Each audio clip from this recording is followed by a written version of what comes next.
안녕하십니까. 세상 읽어주는 남자 이상훈입니다. 오늘은 엔비디아와 인텔이 만드는 TSMC 등판설이라는 주제로 한 말씀 드리겠습니다. 이 최근의 GPU 경쟁은 정말 치열합니다.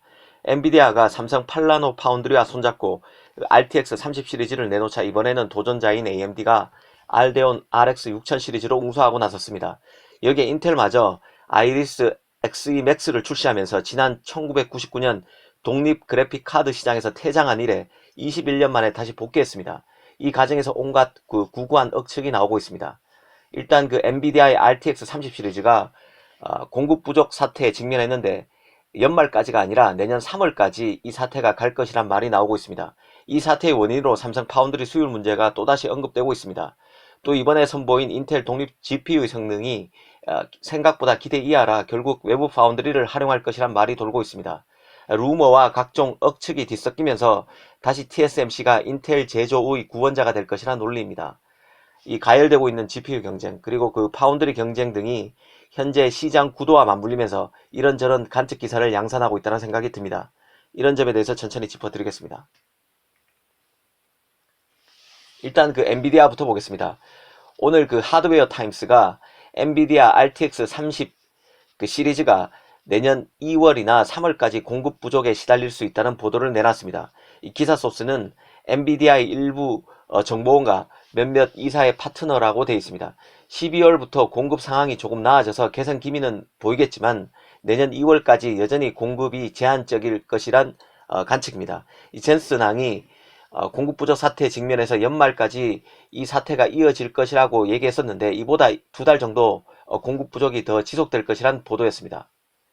그러면서 내놓은 이 공급 부족 사태의 원인이 눈에 띄는데요. 하나는 삼성 파운드리 수율 문제, 또 하나는 마이크론이 만들고 있는 엔비디아의 맞춤형 그래픽 D램인 GDDR6X의 공급 제한 문제가 거론됐다는 점입니다. 이 젠슨항이 삼성 파운드리 수율에 문제가 없음을 공식적으로 언급했지만 이 얘기는 계속되는 것 같습니다. 실제 문제가 있을 가능성도 전혀 배제할 수는 없겠지만 이보다는 엔비디아라는 거물급 팹리스를 놓친 TSMC의 언론 플레이일 가능성이 훨씬 더 높다고 봅니다. 이미 시장의 질서가 TSMC 중심으로 형성된 상황에서 상대적으로 여류에 있는 삼성 파운드리가 성과를 내게 되면 이런저런 시장의 의구심이 일 수밖에 없습니다. 그런 측면의 연장선에 있다고 봅니다.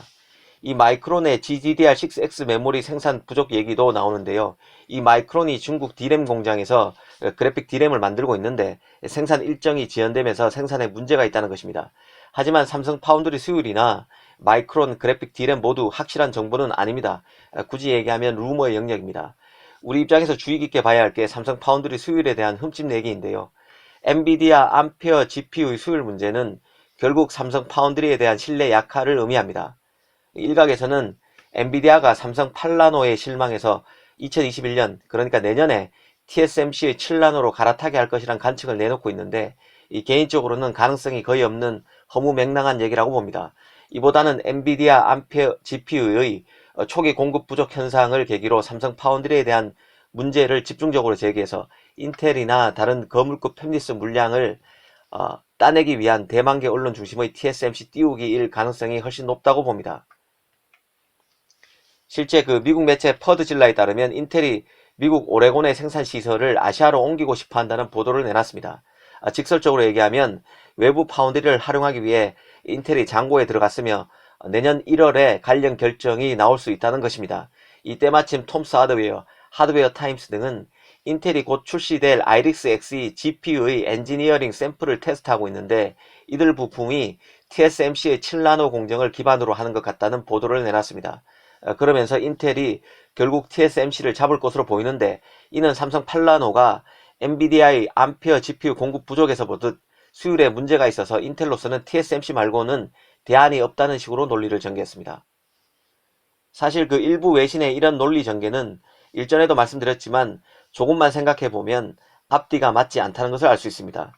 엔비디아도 삼성을 못 믿어워서 다시 TSMC로 가고 인텔도 삼성이 못 믿어워서 TSMC로 간다는 논리를 스스럼없이 제기하고 있는데요. 이 TSMC의 7나노 공정이 뚝딱 만들어질 수 있는 게 아닙니다. 이 TSMC는 이미 7나노 라인이 포화 상태인데다 이런 식의 의사결정을 메이저 팹리스가 내릴 수는 없는 것입니다. 역으로 얼마 전에는 인텔의 그 GPU 사업을 총괄하고 있는 라자 코드리 인텔 수석 부사장이 삼성 파운드리 포럼에 왔다는 이유로 인텔이 삼성과 작업을 할 것이란 말이 돌기도 했습니다.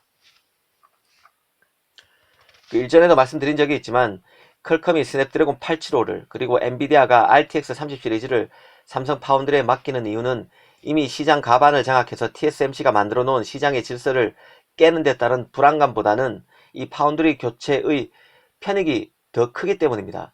칩의 성능 대비 납품 단가 등에 있어서 삼성의 장점은 확연합니다. 이 팹리스 입장에서는 삼성으로 수주처를 다원화하면 이를 지렛대로 절대 강자 TSMC가 제시하는 수주 단가도 낮출 수 있습니다.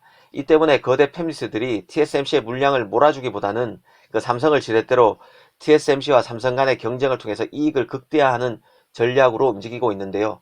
앞으로 인텔의 프로세서, 그 AMD의 추가적인 물량 배분, 그 엔비디아 암페어 다음 모델인 5나노 GPU 호퍼 등을 놓고 파운드리 간 경쟁이 불꽃을 튀길 것입니다. 그런 만큼 이런 때 나올 수밖에 없는 루머 하나하나에 일희일비하기보다는 큰 틀에서 중심을 잡고 사안을 바라보는 게 바람직하다는 생각이 듭니다. 감사합니다.